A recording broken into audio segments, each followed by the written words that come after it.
আপনার হাতেও খুব অল্প সময় আর কিছু মনে হলো যে চটপটা খাওয়ার জন্য, তো আপনি এই রেসিপিটা নিশ্চিন্তে বানিয়ে ফেলতে পারেন। দেখুন, আমি ছিলকা সমেত মুসুরের ডালকে ভালোভাবে ধুয়ে 10 মিনিটের মতো ভিজিয়ে রেখেছিলাম।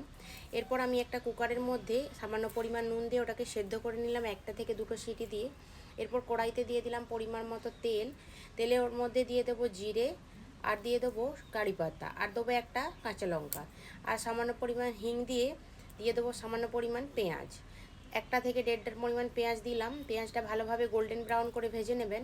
যতক্ষণ এইদিকে পেঁয়াজটা ভাজা হচ্ছে, এর মধ্যে আমি দিয়ে দেবো আদা আর রসুনের কুচি। আদা রসুনের কুচিটা দিয়ে দিলাম, আর সামান্য পরিমাণ রসুনের পেস্টও দিয়েছিলাম। ভালোভাবে নেড়ে চেড়ে নিয়ে এরপর এর মধ্যে আমি গুঁড়ো মশলাটা অ্যাড করে দেবো।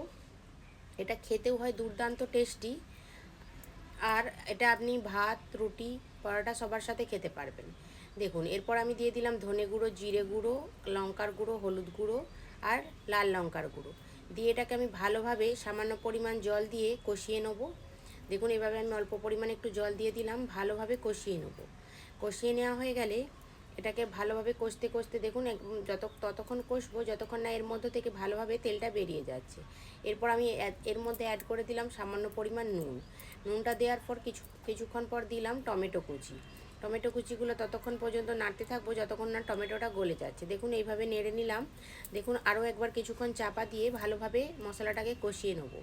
মশলাটা কষানো হয়ে গেলে এর মধ্যে আমি দিয়ে দেবো সেদ্ধ করে রাখা ওই মসুরের ডালগুলো। মসুরের ডালটা দিয়ে আমি কিছুক্ষণ আরও নেড়ে চেড়ে নেবো।